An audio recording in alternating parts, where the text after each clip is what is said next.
ఇప్పట్లో ఏంటంటే కొద్దిగా ట్రెండింగ్ అంటే మధ్య తరగతి వారు కూడా కొనగలిగిన వెహికల్స్ ఏవైతే ఉన్నాయంటే బజాజ్ ఎన్ఎస్ 200 అండి, కేటీఎం 200 అలా కొన్ని వెహికల్స్ అయితే వచ్చాయి.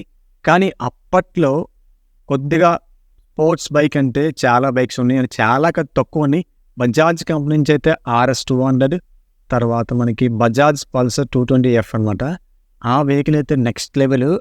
వెన్ ఇన్ 2014, 15, 16, 17 టైంలో ఆ వెహికల్ గురించి కంప్లీట్గా. సో ఫస్ట్ ఆఫ్ ఆల్ ఈ వెహికల్ ఎవరిదంటే మా కొత్త కస్టమరే, అంటే మా రెగ్యులర్ కస్టమర్ యొక్క రిలేషన్ వాళ్ళదనమాట ఈ వెహికల్ బజాజ్ పల్సర్ 220F ఇది. సో దీనికి ఏంటంటే కార్పొరేటర్ అనేది ఎలా అసెంబుల్ చేయాలి అనేది మొత్తం కూడా మీకు పింటు మీద చెప్తాను. సో మీరు చూస్తున్నారు క్రియేటివ్ వర్కర్స్ యూట్యూబ్ ఛానల్. నేను మీ దీక్షిత్. మన ఛానల్ కానీ కొత్తగా వచ్చారు సబ్స్క్రైబ్ చేసుకొని పక్కన బెల్ ఐకాన్ ఆన్ క్లిక్ చేయండి. అట్లానే వీడియో నచ్చితే లైక్ చేయండి, బట్ ఖచ్చితంగా కామెంట్ అయితే చేయండి. It's very important. కామెంట్ మాత్రం వెరీ ఇంపార్టెంట్ అమ్మా నాకు. సో లేట్ చేయకుండా వీడియోలోకి వెళ్ళిపోతాం, బట్ ఖచ్చితంగా ఎండ్ వరకు అయితే చూడడానికి ట్రై చేయండి. And let's start to the video. So guys, ముందు చెప్తున్నా, మీ కెమెరా కేసు అయితే చూడలేదు, దయచేసి అర్థం చేసుకోండి. వీడియో అయితే 100% ఇస్తాను. లేట్ చేయకుండా వీడియోకి దిగిపోతాం. సో చూస్తాక అయితే ఇది బజాజ్ పల్సర్ 220F యొక్క కార్పొరేటర్ అండి. సో మనం ఆల్రెడీ అయితే మొత్తం అంతా క్లీన్ చేసేసాను. అక్కడ ఒక నాబ్ కనిపిస్తుంది చూసారా, ఆ నాబ్ అయితే ఎట్టి పరిస్థితుల్లో బయటికి తీయకండి. అంటే పెద్ద జెట్ ఉంటుంది కదా, పెద్ద జెట్ అని దానికి కనెక్ట్ అయి ఉంటుంది అనమాట. సో జెట్లు అన్నీ కూడా కంప్లీట్గా ముందు మీరు పెట్రోల్ అయితే కంప్లీట్గా క్లీన్ చేసుకొని ఎయిర్ హెల్ప్తో మొత్తం అన్ని నాదల్స్ కూడా క్లీన్ చేసుకోండి. క్లీన్ చేసుకొని ఫస్ట్ అయితే మీరు బిగించవలసింది ఏంటంటే పెద్ద జెట్ అనమాట. సో జెట్, పెద్ద జెట్, చిన్న జెట్ ఉంటుంది. మీ దగ్గర బిట్ ఉంటే బిట్, లేదా పర్టికులర్ టూల్ ఉన్నా పర్లేదు, కట్టింగ్ ప్లేయర్ ఉన్నా పర్లేదు, ఎలా బిగించినా పర్లేదు, బట్ ఫుల్ టైట్ అయితే చేయండి. నెక్స్ట్ చిన్న జెట్ కనిపిస్తుంది కదా హోల్లో, అది యాక్చువల్గా అదైతే రాలేదంటే స్టక్ అయిపోయింది, విరిగిపోయేలా ఉంది. సో అందుకే ఓపెన్ చేయలేదు, బట్ దాన్ని అయితే కంప్లీట్గా క్లీన్ చేశాను. మీకు ఛాన్స్ ఉంటే మనం ఏదైతే వైరింగ్ చేసే వైర్ ఉంటుంది కదా, అంతా ఒక లీడ్తో హోల్ అయితే క్లీన్ చేయండి. ఇంకా నెక్స్ట్ మనకి ఫ్లూట్ పిన్. ఓకే, ఈ ఫ్లూట్ పిన్ చాలా మెయిన్ రోల్ అయితే ప్లే చేస్తుంది కార్పొరేటర్లో. మనకి పెట్రోల్ కన్జప్షన్ రావాలన్నా, పెట్రోల్ కార్పొరేటర్ నుంచి ఓవర్ కూల్ అవ్వకుండా, లీక్ అవ్వకుండా ఇదే మెయిన్ థింగ్ అనమాట. సో జాగ్రత్తగా ఫ్లూట్ పిన్ కూడా నేను ఏ విధంగా అయితే పెట్టానో ఆ విధంగా పెట్టేసి ఆ ఫ్లూట్ పిన్ చాంబర్ హోల్లో జాగ్రత్తగా పెట్టేయండి. ముందుగానే దానికి ఫ్లూట్ పిన్ నీడిల్ ఉంది కదా, నీడిల్ పెట్టేసుకొని ఆ కరెక్ట్గా గాడిలో ఫిట్ చేసుకున్న తర్వాత అక్కడ మీకు కనిపిస్తున్న స్టార్ స్క్రూని ఫుల్ టైట్ అయితే చేసేయండి. ఫుల్ టైట్ చేసిన తర్వాత ఖచ్చితంగా అయితే మనం చెక్ చేసుకోవాలి. అంటే మీకు ఏ రకంగా చెక్ చేసుకోవాలంటే చూపిస్తాను చూడండి. కార్పొరేటర్ అనేది బిగించిన తర్వాత ఏంటంటే మనకి ఏదో వైట్ కలర్ ప్లాస్టిక్ ఏంటది, అది మీకు ఎట్లా చెప్పాలంటే లంగ్స్ లాంటివి అనమాట. సింపుల్ చెప్పాలంటే మీకు లంగ్స్ లైక్ ఉంటాయి. అవి కూడా అవి మనకి కార్పొరేటర్ అనేది పల్టీ చేస్తే మనకి మూమెంట్ అనేది ఫ్రీగా వెళ్ళాలి, స్టక్ ఉండకూడదు అనమాట. ఓకే చూడండి, మీరు మూవ్ చేసాను చూసారు, ఎవరు చేశాను, ప్రెస్ చేశాను, వదలగానే కిందకి వచ్చేస్తుంది. అట్లా కిందకి వస్తేనే మన పెట్రోల్ అనేది కరెక్ట్గా ఫ్లో ఇది అవుతుంది అనమాట, ఆగుతుంది. లేదంటే మన పెట్రోల్ అనేది మొత్తం బయటకు వచ్చేస్తుంది. ఇంకా నెక్స్ట్ వచ్చేసి మనకి పైన అంటే మనకి ఇచ్చరైతే మనకి దీనికి ఆటో చోక్ కదా, దీనికైతే చోక్ ఉండదు, ఆటోమేటిక్గా ఎలక్ట్రికల్ చోక్ ఉంటుంది. ఆటోమేటిక్గా ఇంజన్ కూల్ అయితే ఆటోమేటిక్గా చోక్ అవుతుంది, ఇంజన్ కూల్ అవ్వకపోతే ఆటోమేటిక్ చోక్ అయిపోతుంది. సో ఇది చోక్ అనమాట. చూడండి, ప్లస్ చోక్ మెకానిజం ఏంటంటే లోపల ఫ్రెష్ అయి ఉంటుంది. ఎప్పుడైతే పవర్ సప్లై అవుతుందో చోక్ అనేది లిఫ్ట్ అవుతుంది, ఆటోమేటిక్గా మళ్ళీ క్లోజ్ అయిపోతుంది, అంతే. దాని యొక్క మెకానిజం అది. అది మనం ఏం చేయనా కదా, ఆటోమేటిక్గా అదే తీసుకుని అదే ఆగిపోతూ ఉంటుంది. అది ఎలక్ట్రికల్ అనమాట. 2014 మోడల్ ఐ థింక్. సో ఈ మెకానిజం అనేది దీని తర్వాత BS4 వచ్చేసింది.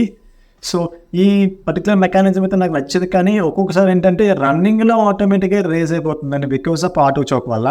అది నాకు నచ్చలేదండి. సో వదిలేండి. బట్ అక్కడ ఎక్కించినప్పుడు చూసుకున్నాను ఓరింగ్ కరెక్ట్గా సిట్టింగ్ అయింది లేదని చెప్పేసి. సిట్టింగ్ అవ్వకపోతే ఖచ్చితంగా సిట్టింగ్ చేయండి, లేదంటే చాలా ఇబ్బంది అవుతుంది. మళ్ళీ ఎయిర్ లీక్ వస్తుంది, పెట్రోల్ మైలేజ్ పడిపోవడం, తర్వాత మనకి ఆటోమేటిక్గా రేజ్ అవ్వడం, అట్లా చాలా ఉంటాయి కంప్లైంట్స్ అనేవి. ఈ కార్పొరేటర్ అనేది చాలా మెయిన్ రోల్ ప్లే చేస్తుంది బండి స్టార్ట్ అవ్వడానికి. సో నెక్స్ట్ మనకి చూసారు కదా, అక్కడ హోల్ అనేది కరెక్ట్గా ఫిట్ అయింది. ఇప్పుడు ఏంటంటే స్ప్రింగ్, అట్లాగనే త్రోత్ చూసారు కదా, ఇదే మనకి యాక్సిలరేటర్ ఇచ్చినప్పుడు ఆటోమేటిక్గా పైకి లిఫ్ట్ అవుతుంది. అలాగే మీకు రబ్బర్కి ఒక బొడుపులో చూసారు కదా, ఆ బొడుపు అనేది కరెక్ట్గా ఆ మార్కింగ్ దగ్గరికి వెళ్తే మనకి కరెక్ట్గా రబ్బర్ అనేది గాడిలో సిట్టింగ్ అవుతుంది. లేదంటే కరెక్ట్ సిట్టింగ్ అవుతుంది. కరెక్ట్ సిట్టింగ్ అవ్వకపోతే మీద క్యాప్ అనేది క్లోజ్ చేయడానికి అవ్వదు. సో కరెక్ట్గా సిట్టింగ్ చేసాం లేదా చూసుకున్న తర్వాత స్ప్రింగ్ ఉంటుంది. ఆ స్ప్రింగ్ అయితే జాగ్రత్తగా అందులో ఇన్సర్ట్ చేసేయండి. సో కదా స్ప్రింగ్ ఇదే అన్నమాట. స్ప్రింగ్ అది చాలా స్మూత్గా ఉంటుంది. అట్లానే మీద క్యాప్ అనమాట. క్యాప్ అయితే జాగ్రత్తగా క్లోజ్ చేసేసి మొత్తం దానికి ఎన్నైతే స్టార్ స్క్రూస్ ఉంటాయో స్టార్ స్క్రూస్ అనేవి ఫిట్ చేసేయండి. ఆ క్యాప్ ఎలా పెట్టాలి భయ అంటే క్యాప్కి అయితే మీకు చెప్పాను కదా ఒక మార్కింగ్ ఇలా బంప్ ఉంటుందని చెప్పేసి అట్లా దీనికి ఒక బంప్ ఉంటుంది. ఆ బంప్ ప్రకారంగా పెట్టేసి నాలుగు స్టార్ స్క్రూస్ ఇచ్చారు కదా, ఆ 4 స్టార్ స్క్రూస్ కూడా యాజ్ ఇట్ ఈస్గా ఫిట్ చేసేయండి. దీనికి ఏ రకమైన స్టార్ స్క్రూస్ చూసారు కదా, ఈ రకమైన స్టార్ స్క్రూస్ అయితే పడతాయి ఖచ్చితంగా. ఆ రకమైన స్టార్ స్క్రూస్ అయితే ఫిట్ చేసేయండి. ఫస్ట్ ఏంటంటే ఆపోజిట్ రెండు కూడా లేదా సైడ్ రెండు కూడా నార్మల్ టైట్ చేసుకోండి. నార్మల్ టైట్ చేసుకుని మొత్తం అన్ని వేసుకున్న తర్వాత ఫుల్ టైట్ అయితే చేసేసుకోండి. బట్ కార్బొరేటర్ బిగించడం చాలా జాగ్రత్తగా బిగించండి, ఎందుకంటే సెన్సిటివ్ పార్ట్ అది ఏమాత్రం ఇదైనా సరే మీకు చాలా ఇబ్బంది పడతాడు, మైలేజ్ రాదు, చాలా కంప్లైంట్స్ ఉంటాయి, స్టార్టింగ్ ట్రబుల్. అట్లనే మనకి కార్బొరేటర్ కొనుక్కున్నాము కూడా చాలా కాస్ట్ ఉంటుందండి. అట్లీస్ట్ 3000 4000 ప్లస్సే ఉంటుంది. నాకు తెలిసి ఇది కార్బొరేటర్ 4000 ప్లస్సే ఉంటుంది, 5000 అరౌండ్ ఉండవచ్చు అని అనుకుంటాను, but not exactly, approximately. Okay, begin చేసాం. ఇంకా నెక్స్ట్ ఏంటంటే కింద కప్పు క్లోజ్ చేస్తే ఇంకా కార్బొరేటర్ అయితే కంప్లీట్గా అసెంబుల్ చేసేసినట్టు అనమాట. సో కింద కప్పు కూడా ఏదైతే మనకి 4 స్టార్ స్క్రూస్ ఉంటాయి, ఆ 4 స్టార్ స్క్రూస్ కూడా ఫుల్ టైట్ అయితే చేసేయండి. బిగిన్ చేసి ముందు థ్రెడ్డింగ్ అయితే కనిపించండి స్టార్ స్క్రూ సాయంతో, ఆ తర్వాత జాగ్రత్తగా ఫుల్ టైట్ అయితే చేసేయండి. కాకపోతే ఒకటండి ఏంటంటే ఇక్కడ కూడా చాలా జాగ్రత్తగా బిగించండి. ఇంకేస్ ఏమైనా ఓరింగ్, ఆ కార్బొరేటర్ కప్పుకు ఒక రబ్బర్ ఓరింగ్ ఉంటుందన్నమాట. రబ్బర్ ఓరింగ్ కనుక బాగోకపోతే ఖచ్చితంగా మార్చడానికి మీద అవైలబుల్ లేకపోతే నా బాడీ అయితే అప్లై చేయండి గాయస్. సో ఇది ఫ్రెండ్స్ బజాజ్ పల్సర్ 220F యొక్క కార్బొరేటర్ ఎలా అసెంబుల్ చేయాలి అని చెప్పేసి మీకు వీడియో అయితే క్లారిటీగా పిన్ టు పిన్ నీట్గా అర్థమైంది అనుకుంటున్నాను. అర్థమై తీరుతుంది. ఇంకేస్ మీరు హిందీ అయితే మీరు సారీ అండి, ఇంగ్లీష్ ఆన్సర్ మీకు అర్థమైపోతుంది. మ్యాక్సిమం చూస్తే తెలిసిపోతుంది ఆటోమేటిక్గా వర్కింగ్ అనేది ఎట్లా అని చెప్పేసి. సో ఇంకా ఆల్మోస్ట్ మొత్తం అన్నీ కూడా ఫుల్ టైట్ అయితే చేసేసుకోండి. సో ఫ్రెండ్స్ వీడియో అయితే ఎండింగ్ వచ్చేస్తుంది. ఆల్మోస్ట్ ఇంకా 20 సెకండ్స్ మరి 30 సెకండ్స్ అయితే బ్యాలెన్స్ ఉన్నాయి. సో నేను చెప్పవలసింది ఏంటంటే మీకేమన్నా డౌట్స్ ఉన్నా పల్సర్ 220 కానీ ఏదన్నా ఏ వెహికల్ అయినా పర్లేదు, మనం ఆల్ ఇన్ వన్ అన్ని వెహికల్స్ చేస్తాం. BS4, BS3, BS2, BS1, BS6, BS7 కూడా చేస్తాము. బట్ సెన్సార్ విషయం వచ్చేసరికి మనకైతే ఎక్విప్మెంట్ ఇంకా ప్రొవైడ్ చేయలేదు. ఎక్విప్మెంట్ మార్కెట్లో రాగానే మనం అయితే ఇన్వెస్ట్ చేసి తీసుకుంటాము.